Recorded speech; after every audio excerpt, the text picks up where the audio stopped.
स्वागत है आप सभी का। आप देख रहे हैं कहानी कुर्सी की। इस वक्त पूरे देश में चर्चा है, क्या देश में अब सारे चुनाव एक साथ हुआ करेंगे? लोकसभा का चुनाव, विधानसभा के चुनाव, सभी विधानसभा के चुनाव क्या एक बार में कराए जाएंगे? अगर ऐसा होने जा रहा है तो ये जो 5 राज्यों के विधानसभा चुनाव हैं, ये कब कराए जाएंगे? क्या इनको अगले साल लोकसभा के साथ सरकार कराएगी या लोकसभा का चुनाव पहले कराएगी? इन सारे मसलों पर हमने बात की है, लेकिन फैक्चुअल स्थिति यह है कि फिलहाल सरकार ने वन नेशन वन इलेक्शन, एक देश और एक चुनाव को लेकर के एक समिति का गठन किया है। उस समिति के अध्यक्ष हैं देश के पूर्व राष्ट्रपति रामनाथ कोविंद। उसके बाकी सदस्यों के नाम अब से थोड़ी देर के अंदर बताए जाएंगे।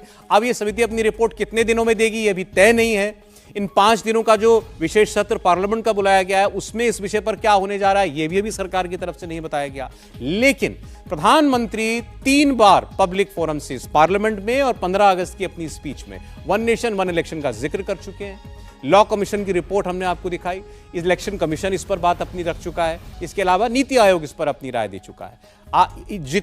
जितने दल हैं, सभी पार्टियां समेत बीजेपी समेत कांग्रेस, सब इस वन नेशन वन इलेक्शन के मुद्दे पर अपनी फॉर्मल ओपिनियन, आधिकारिक राय, वो भी विधि आयोग को बता चुके हैं। कौन पक्ष में कौन खिलाफ, वो अभी थोड़ी देर में मैं आपको बताऊंगा। तो ऐसा नहीं है कि ये मुद्दा बस अभी शुरू हुआ है। इसको लेकर एक पीछे से एक प्रक्रिया चली आ रही है और वो प्रक्रिया लगभग पूरी हो चुकी है। सवाल है, क्या सरकार अब इस पर कमिटेड है? क्या सरकार ये बड़ा कदम उठाने जा रही है? उठाएगी तो फिर कैसे उठाएगी? और इसी के साथ जुड़ा हुआ है ये सवाल, आज अगर चुनाव हो जाते हैं, सरकार अगर जल्दी चुनाव कराने का फैसला करती है, लोकसभा का चुनाव, तो क्या होगा? मोदी को नुकसान होगा या फायदा होगा? तो हमने आपको दिखाया कि अभी जितने सर्वे, एक बार स्क्रीन पर फिर वो सर्वे डाल दीजिए, जितने सर्वे अभी तक हुए हैं वो क्या बता रहे हैं। मैं एक बार चाहूंगा पहले ओवरऑल टैली दिखा दें, उसके बाद फिर हम राज्य की बात करते हैं। ये देखिए, ये सर्वे बताते हैं, 3 अलग अलग सर्वे, आज अगर चुनाव हो जाते हैं तो मोदी 318 सीट पाएंगे, 311 सीट पाएंगे, 306 सीट पाएंगे। ये अलग अलग सर्वे का नतीजा है। तो चुनाव कभी भी हो, हमारे साथ पैनल है, उनका भी ये मानना है, नरेंद्र मोदी की लोकप्रियता भी उस स्तर पर है, इंडिया अलायंस बनने के बावजूद, कि उसके आसपास कोई और अभी पहुंचता हुआ दिखाई नहीं दे रहा है। हमने यूपी की बात की थी। यूपी में सभी सर्वे ने कहा कि 70 से ज्यादा सीटें कम से कम बीजेपी और उसके एलाइज को मिलेंगी। ये देखिए 2 सर्वे के नतीजे। सर्वे 1 बता रहा है 73 सीटें और इंडिया अलायंस यानी कांग्रेस अखिलेश यादव को 7 सीटें, और सर्वे नंबर 2 ने भी यही तस्वीर पेश की थी, 69 से 73 एनडीए, इंडिया 5 से 9, बसपा को 1 सीट। अब मैं जरा दूसरे बड़े राज्य का हाल आपको बताता हूं। महाराष्ट्र के सर्वे जितने आए वो क्या बता रहे हैं, जहां इंडिया अलायंस की बैठक चल रही है और जहां पर पहले से महाविकास आघाड़ी की सूरत में एक अलायंस बना हुआ है, वहां केवल सीट शेयरिंग की बात होनी है, वरना कौन कहां है वहां पहले से तय है। महाराष्ट्र के 3 सर्वे इस वक्त हम आपको दिखा रहे हैं। सर्वे नंबर 1 में बताया गया एनडीए 24, इंडिया 24, बिल्कुल बराबरी पर। सर्वे नंबर 2 में बताया गया इंडिया 28 से 32 और एनडीए 28 से 32 और इंडिया अलायंस 15 से 19, और तीसरे सर्वे में बताया गया एनडीए 20 और इंडिया अलायंस 28।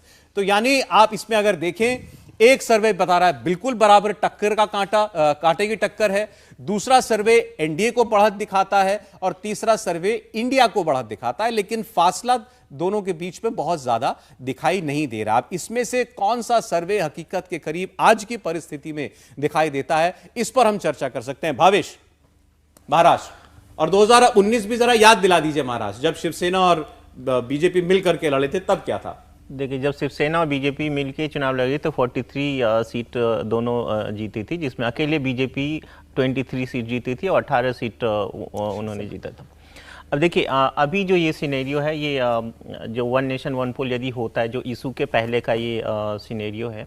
अब देखिए, ये जो सारा एक्सरसाइज हो रहा है, अभी जितने भी एक्सरसाइज होंगे, चाहे वन नेशन वन पोल हो, चाहे ओबीसी दलित को लेके कुछ हो, या और कोई इशू आ जाए, विश्वकर्मा योजना, विश्वकर्मा होगा हो। देखिए, 3-4 ऐसे स्टेट है, चाहे वो बिहार हो, महाराष्ट्र हो और बंगाल हो, 3 बड़े स्टेट है जहां पे बीजेपी भी ये फील करे कि वहां पे उनको कुछ ना कुछ प्रॉब्लम हो सकता है पॉलिटिकल एडजस्टमेंट के वजह से।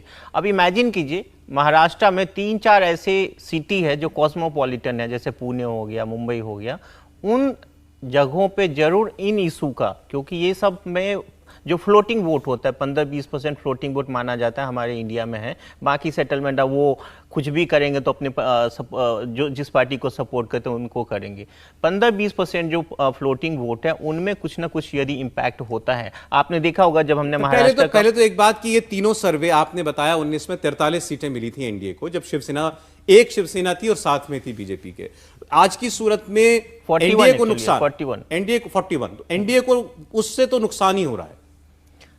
हाँ ठीक है, लेकिन शिवसेना अभी इधर नहीं है, तो एनडीए को तो नुकसान होगा। लेकिन बीजेपी को आप देखिए, मैं पहले भी इस मुद्दे पे कई बार बोल चुका हूँ, बीजेपी को इसलिए नुकसान हो रहा है क्योंकि बीजेपी यदि अजीत पवार और शिवसेना जो शिंदे गुट है उनके साथ चुनाव लड़ेगी तो बीजेपी एक लिमिटेड जगहों पे चुनाव लड़ेगी, 25 सीटों पे या 30 सीटों पे चुनाव लड़ेगी।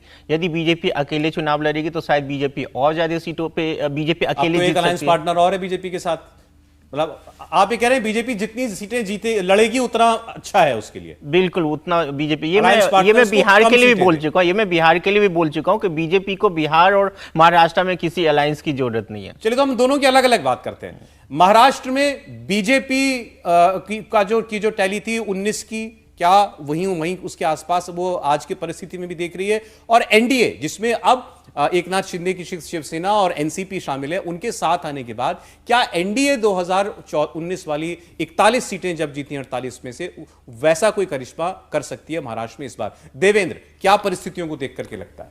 महाराष्ट्र में एनडीए के लिहाज से बात करें तो निश्चित तौर पे पिछली बार के आंकड़ों के हिसाब से सौरभ बहुत गंभीर चुनौती है, और बीजेपी का कोई भी नेता ऐसा नहीं मिला मुझे जो ये भी कह सके कि पिछली बार के आसपास रहेंगे। उसमें नुकसान होगा, इसमें कोई दो राय नहीं। बीजेपी की अपनी जितनी सीटें थी महाराष्ट्र में, कमोबेश वो आंकड़ा मतलब वैसा ही बरकरार रहेगा। बीजेपी को जहां नुकसान हो रहा है वो ये कि शिंदे से जिस प्रकार की उम्मीद थी कि उद्धव ठाकरे की शिवसेना का एक स्वाभाविक विकल्प शिंदे बना लेंगे, शायद वो ग्राउंड पे उस काम को नहीं कर पाए हैं, जिसके चलते बीजेपी को एनडीए अलायंस के संदर्भ में नुकसान होगा। बीजेपी की अपनी जितनी सीटें थी लगभग उतनी आ रही हैं। विजय जी, महाराष्ट्र को लेकर के मुझे लगता क्या है कि देखते हैं? महाराष्ट्र में एनडीए को बड़ा नुकसान होगा क्योंकि शिवसेना एक पार्टनर उनका चला गया, और जो वोटर है वहाँ का वो शिवसेना कौन सी असली है, भले ही हमने इलेक्शन कमीशन ने और जो टेक्निकल पार्ट था एमएलए जो उनके साथ चले गए वो अलग है, लेकिन क्या शिवसेना का जो वोटर है वो उद्धव ठाकरे की शिवसेना को असली शिवसेना मानता है या एकनाथ शिंदे की? ये एक बड़ा सवाल होगा, और मुझे लगता है उसमें ज़्यादातर वोटर एकनाथ शिंदे की बजाय उद्धव ठाकरे के साथ है, तो उसका नुकसान बीजेपी को वहाँ पर उठाना पड़ेगा। लेकिन बीजेपी की सीटें कम ज़्यादा होंगी, मुझे बहुत फर्क नहीं लगता है, उसमें कोई मामूली सा फर्क आएगा। बीजेपी का बहुत बड़ा नुकसान इंडिविजुअल टैली में, लेकिन एनडीए के तौर पर बड़ा नुकसान होगा, और उसको वो कैसे पूर्ति करेगी, कहां से करेगी? क्योंकि महाराष्ट्र और बिहार दोनों, अभी हम महाराष्ट्र की बिहार की बात करते हैं। महाराष्ट्र में एनडीए का नुकसान होगा। देखिए, महाराष्ट्र में जब 2019 में भारतीय जनता पार्टी और शिवसेना मिलकर जब चुनाव लड़ी थी तो उसमें शिवसेना की ताकत का भारतीय जनता पार्टी को सपोर्ट मिला था, और एक 11 हुए थे, उसके कारण उतनी बड़ी जीत दर्ज की थी। अब जब शिवसेना टूट चुकी है और राष्ट्रवादी कांग्रेस पार्टी भी टूट चुकी है, तो अब एकनाथ शिंदे भारतीय जनता पार्टी के लिए एसेट नहीं है, लायबिलिटी है। लोकसभा चुनाव में भारतीय जनता पार्टी को खुद को भी जितना है और शिंदे के सांसदों को भी जितवाने की जिम्मेदारी रहेगी। मुझे ऐसा लगता है कि भारतीय जनता पार्टी शिंदे के ज्यादातर सांसदों को अपने सिंबल पर लड़वाएगी, और Bharatiya Janata party ground level पर जिस हिसाब से वर्क कर रही है, मुझे ऐसा लग रहा है कि भारतीय जनता पार्टी की सीटें बहुत ज्यादा नहीं बढ़ेगी, लेकिन फिर भी 2019 के जो टैली है उससे ज्यादा भारतीय जनता पार्टी जाएगी, और 26 से 27 सीटें भारतीय जनता पार्टी अपनी दम पे महाराष्ट्र में जीतेगी। जो बात भावेश कह रहे थे कि अगर बीजेपी ज्यादा से ज्यादा सीटें लड़े और एलाइज को कम सीटों पर वही होगा। राष्ट्रवादी कांग्रेस का अजित गुटे उनकी भी, और एकनाथ शिंदे के जो सांसद है, ज्यादातर लोगों को भारतीय जनता पार्टी अपने सिंबल पर लड़वाएगी, अपने सिंबल पर। हाँ, उसी स्थिति में भारतीय जनता पार्टी का कैडर उनके साथ जुड़ेगा, अदरवाइज जमीनी स्तर पर उनको वो सपोर्ट नहीं मिलेगा। और ये भारतीय जनता पार्टी भी जानती है कि हमारा पूरा वोट बैंक उनके पास शिफ्ट नहीं होगा, तो उन्हें अपने ही सिंबल पर लड़वाने के लिए वो तैयार करेगी। महाराष्ट्र में ऑपोजिशन की स्थिति क्या दिखाई देती है आपको? मुझे लग रहा है शिवसेना के साथ सेंटिमेंट रहेगा, शिवसेना का एक कोर वोट बैंक है, बिल्कुल उद्धव ठाकरे के साथ एक सेंटिमेंट जरूर रहेगा, उसका उनको बेनिफिट मिलेगा। उद्धव ठाकरे मुझे लग रहा है 7 से 8 सीट महाराष्ट्र में जीत सकते हैं। चलिए, ये महाराष्ट्र की परिस्थिति आपके सामने थी अभी इस वक्त महाराष्ट्र में भी, लेकिन एनडीए कितनी सीटें जीतेगा इसको लेकर के संशय हो सकता है, लेकिन बीजेपी अपनी पुरानी परफॉर्मेंस को जो है वो कहीं ना कहीं रिपीट करने के आसपास रहेगी। 23 सीटें महाराष्ट्र में पिछली बार भारतीय जनता पार्टी ने जीती थी, तो सर्वे ये बता रहे हैं कि बीजेपी को इंडिविजुअली नुकसान वहां पर होता हुआ नहीं दिखाई दे रहा है। अब अगले बड़े राज्य की हम बात करें, पश्चिम बंगाल की बात करते हैं। भावेश ने कहा था बिहार, महाराष्ट्र और पश्चिम बंगाल ये डिफाइनिंग राज्य हैं। कई लोग मानते हैं कि यहां से तय होगा फासला क्या रहने वाला है, या बीजेपी कितना आगे जा सकती है। देखिए, बीजेपी 3 सर्वे मैं आपको बता रहा हूं, एक में बीजेपी 12 दिखाई दे रहा है और इंडिया अलायंस 30। अब इस इंडिया अलायंस में आप कांग्रेस और ममता बनर्जी को तो डन मानिए, इसमें कम्युनिस्ट पार्टी कहां रहेगी ये अभी फिलहाल कहा नहीं जा सकता है। या ये हो सकता है कि ममता बनर्जी ये कह दें कि कांग्रेस पार्टी को कि आपको हम इतनी सीटें हम दे रहे हैं और आप इसी में से आप लेफ्ट को एडजस्ट कीजिए, क्योंकि वहां कांग्रेस और लेफ्ट का पहले से अलायंस है। लेकिन ममता बनर्जी लेफ्ट के साथ मिलकर के एक फोटो भी खिंचवा लें अपने आप में तो बहुत बड़ी बात है। हालांकि उनको वहां अलायंस वहां खिंचवानी पड़ती है फोटो, जब बिहार में या पटना में मीटिंग हुई या बेंगलुरु में और मुंबई में। दूसरा सर्वे देखिए 16 से 18, ये जो 18 बीजेपी को पहले मिली थी 2019 में, लगभग उसके करीब बता रहा है दूसरा सर्वे। तीसरा सर्वे भी वही बता रहा है कि बीजेपी 18, इंडिया अलायंस 24। तो केवल एक सर्वे है जो कहता है कि 19 से कुछ पीछे छूट सकती है भारतीय जनता पार्टी। हमारे पैनल की क्या राय है और बीजेपी की क्या असेसमेंट है, इस पर बात करते हैं। पहले देवेंद्र, बंगाल। और सौरभ, अगर कांग्रेस पार्टी और टीएमसी एक साथ आती हैं तो बंगाल में 4 से 5 सीटों का नुकसान होगा मौजूदा आंकड़ों में बीजेपी का। उनमें सीटों के हिसाब से जैसे आप समझ लेंगे, फॉर एग्जांपल लॉकेट चटर्जी की सीटें है, देवोसी चौधरी की सीटें, कुछ सीटें उसमें ऐसी हैं जहां पर 56% भी मुस्लिम कैंडिडेट थे, बावजूद बीजेपी के कैंडिडेट को जीत मिली क्योंकि ट्रायंगुलर फाइट थी। तो वहाँ पर अगर वो साथ आ जाते हैं तो 4 से 5 सीटों का नुकसान निश्चित तौर पर होगा। लेकिन वैसी स्थिति में भी 11-12 सीटों को लेकर बीजेपी एकदम निश्चिंत है। वो ग्राउंड पे भी समझ में आ रहा है कि उतनी सीटें तो जीत जाएंगी। हालांकि विधानसभा चुनाव के बाद से अगर आप देखें तो दूर से देखने पे ऐसा समझ में आ जाएगा कि बीजेपी का वो मोमेंटम रहा नहीं, लेकिन जैसे प्रधानमंत्री नरेंद्र मोदी का दौरा वहाँ शुरू होगा वो मोमेंटम वापस से वैसे ही आएगा और लगभग 4-5 सीटों से ज़्यादा का नुकसान नहीं होगा अगर कांग्रेस टीएमसी एक साथ आ जाते हैं, जो कि आ ही रहे हैं। वो अलायंस तो वो हो ही रहा है। तो बीजेपी मानती है, बीजेपी का बेस्ट एफर्ट ये है कि हम 19 में जो 18 सीटें जीती थी वहां तक पहुंचे। बिल्कुल बिल्कुल, वो आदर्श स्थिति रहेगी कि उतनी सीटें अगर रिटेन कर लें तो वो बीजेपी के लिहाज से आदर्श स्थिति रहेगी। मुझे लगता है सबसे ज़्यादा नुकसान बीजेपी का कहीं होगा तो वेस्ट बंगाल में होगा। जो उनकी सीटें 18 सीटें हैं वो 10 तक पहुंच जाएं तो ठीक है, क्योंकि ममता बनर्जी ने अपनी ताकत को पिछले जो विधानसभा चुनाव है उससे ज़्यादा बढ़ाया और अब एक तरह से वो मोनोपोली उस पार्टी की वहाँ पर हो गई है। और उसमें कांग्रेस यदि ऐड हो जाती है इंडिया अलायंस के साथ तो उसका फायदा भी उनको होगा।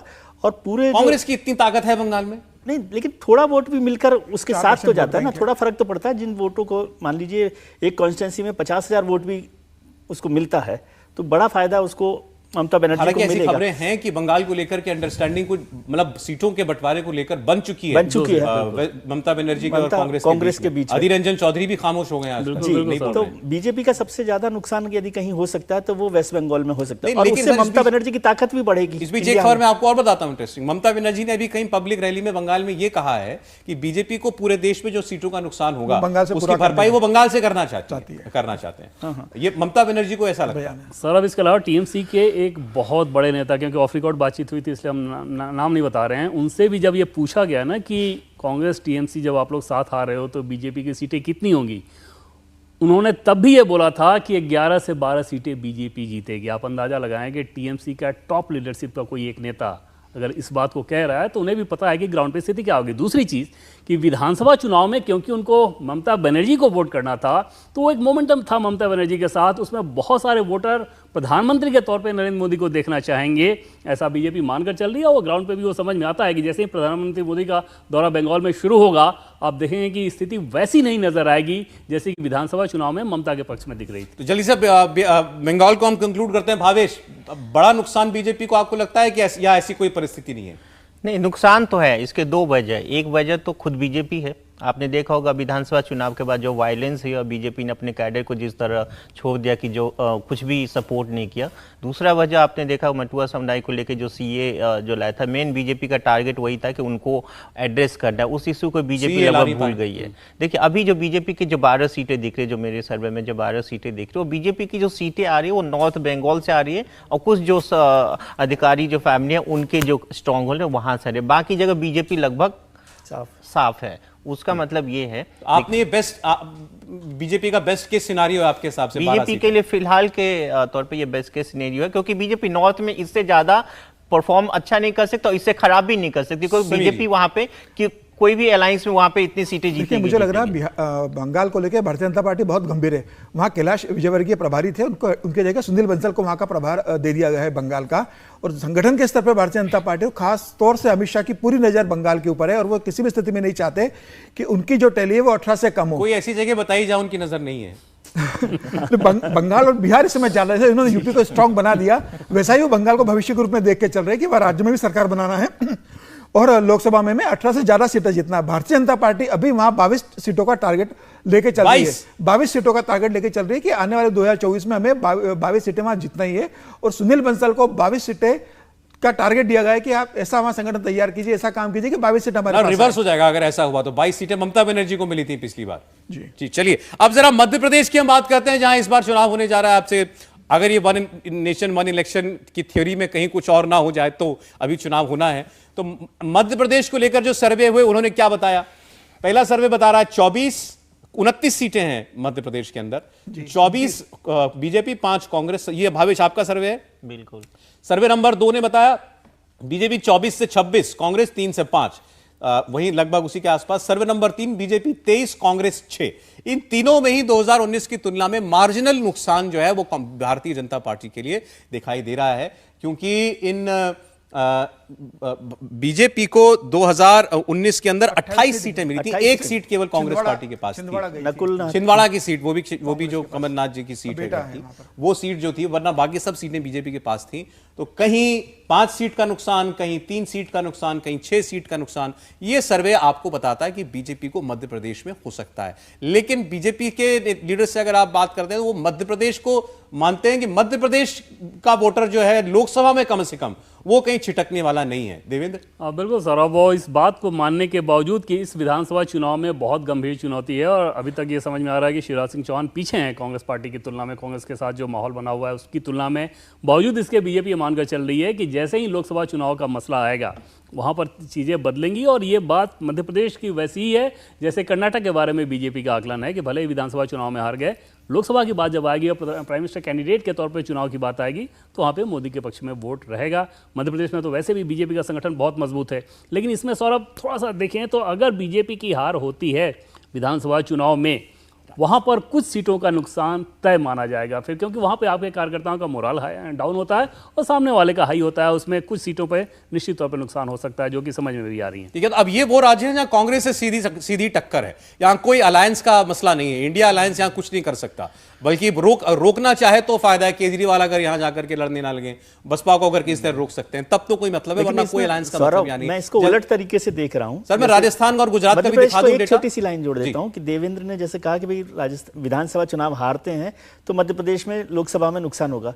मैं इसको देख रहा हूं कि जो सर्वे भावेश और लोगों ने किया और जिसमें लोकसभा में नुकसान दिखा रहे हैं, वो शिवराज सरकार के लिए खतरा दिख रहा है विधानसभा चुनावों में। ये तो आप मानते हैं कि ये 2-4 सीटें कम हो सकती हैं एमपी जैसे स्टेट में? ऐसा लगता है कि मुझे कम हो सकती है। हालांकि भारतीय जनता पार्टी का सबसे बड़ा संगठन और मजबूत संगठन मध्य प्रदेश को माना जाता है। उसके बावजूद आपको? हाँ, उसके बावजूद। तो यदि वहां पर 5 सीटें कम हो रही हैं तो ये शिवराज जी के लिए खतरे की घंटी है। जरा एक बार देख लेते हैं राजस्थान फिर क्या बता रहा है हमको। राजस्थान में देखिए, BJP 21, survey number 1 BJP 21, Congress party 4, सर्वे 2 बीजेपी 20 से 22, कांग्रेस 2 से 3, सर्वे नंबर 3 बीजेपी 25 की 25, कांग्रेस 0। यह परिस्थिति 2019 की परिस्थिति है, 14 की परिस्थिति भी यही थी, सारी सीटें बीजेपी ने जीती थी। अब वहां पर बीजेपी को आगे बताया जा रहा है विधानसभा चुनाव में भी, तो क्या वहां ऐसे हालात हैं? एक सीट गठबंधन हो गई थी राजस्थान में, बेनीवाल की सीट गठबंधन, हनुमान बेनीवाल की एक सीट थी, नागौर की। ठीक है, एनडीए की 25 के लीजिए आप। लेकिन फिर एमपी की तरह ही राजस्थान में कहीं 4 कहीं 3-2 सीट का आपको लगता है ये कांग्रेस गेन कर सकती है वहां पर, या बीजेपी स्वीप करेगी 2 बार की तरह? नहीं, मुझे लग रहा है कि बीजेपी स्वीप करेगी और बहुत कुछ हुआ तो कांग्रेस शायद 1 सीट ले जाए। मतलब मुझे नहीं लगता कि कांग्रेस वहां इस स्थिति में है कि कुछ बड़ा कर सके। ये पूरा हिंदी बेल्ट आपको लग रहा है ये रिपीट पैटर्न पर है? बिल्कुल करेगा, बिल्कुल। इसमें कोई राजस्थान के रूप में मैं बहुत कंफर्म से कह सकता हूं कि कांग्रेस बहुत हुआ तो एक हाथ से अगर कांग्रेस को मिल गई तो मिल पाएगी, फिलहाल बहुत मुश्किल है कांग्रेस के लिए। गुजरात भी देख लेते हैं। अब गुजरात, अभी देवेंद्र ने कहा था कि बीजेपी जितनी कॉन्फिडेंट गुजरात को लेकर रहती है हमेशा, उतनी उत्तर प्रदेश को लेकर के है। तो यूपी में तो हमने आपको दिखाया कि 73 सीट बीजेपी सर्वे बता रहा है कि जीत सकती है, और ये गुजरात को लेकर के किसी सर्वे में कोई कंफ्यूजन नहीं कि 26 की 26 सीटें जो है वो भारतीय जनता पार्टी जीतेगी। आज इलेक्शन हो जाए तो आज भी गुजरात का मूड यही बनता हुआ दिखाई दे रहा है। इसमें कहीं कोई संशय है भावेश? बिल्कुल नहीं। बीजेपी को प्रे करना चाहिए था कि गुजरात में कहीं 40 सीटें हो तो 40 की 40 सीट जाती। देखिए, गुजरात को लेके जैसे अभी देवेंद्र जी कह रहे थे, गुजरात में बीजेपी की प्लानिंग यही है कि 26 की 26 सीटों पे अपोजिशन का जमानत जब्त हो। चलिए अब उस 2 ऐसे राज्यों की बात कर लेते हैं जहां इंडिया अलायंस अगर सीट शेयरिंग करता है तो बीजेपी के लिए मुश्किल हो सकती है। वो है दिल्ली और पंजाब। इन 2 राज्यों में देख लेते हैं हम क्या परिस्थिति है। तो सर्वे ये कह रहा है कि दिल्ली में अलायंस के बावजूद एनडीए यानी बीजेपी 7 सीटें जीतेगी। 2014 में और 2019 में यही हुआ था। कांग्रेस और आप हाथ भी मिला लें, सीट शेयरिंग कर लें, तब भी दिल्ली के अंदर वो बीजेपी को नहीं हरा सकते। और पंजाब के अंदर एनडीए 1 है और कांग्रेस और आप अगर आ जाएं तो 12 हैं। बहुत बड़ा प्लेयर बीजेपी नहीं थी, पंजाब के अंदर कभी भी नहीं थी। अकाली दल के साथ जूनियर पार्टनर के तौर पर काम करती थी और इस बार भी एनडीए को वहां पर कोई बहुत कुछ खास हासिल होगा ऐसा नहीं है।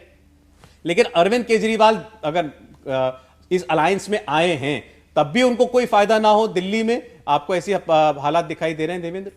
बिल्कुल सौरभ, और इसमें एक बड़ी वजह ये भी रहेगी कि कांग्रेस पार्टी और आम आदमी पार्टी भले ही एक साथ आ जाएं, कांग्रेस पार्टी के कार्यकर्ता और आम आदमी के पार्टी कार्यकर्ता एक साथ नहीं आ सकते। कार्यकर्ताओं का रोल इस रूप में हो जाता है कि वोटर्स को मेहनत करके आप बूथ तक लेकर आते हैं।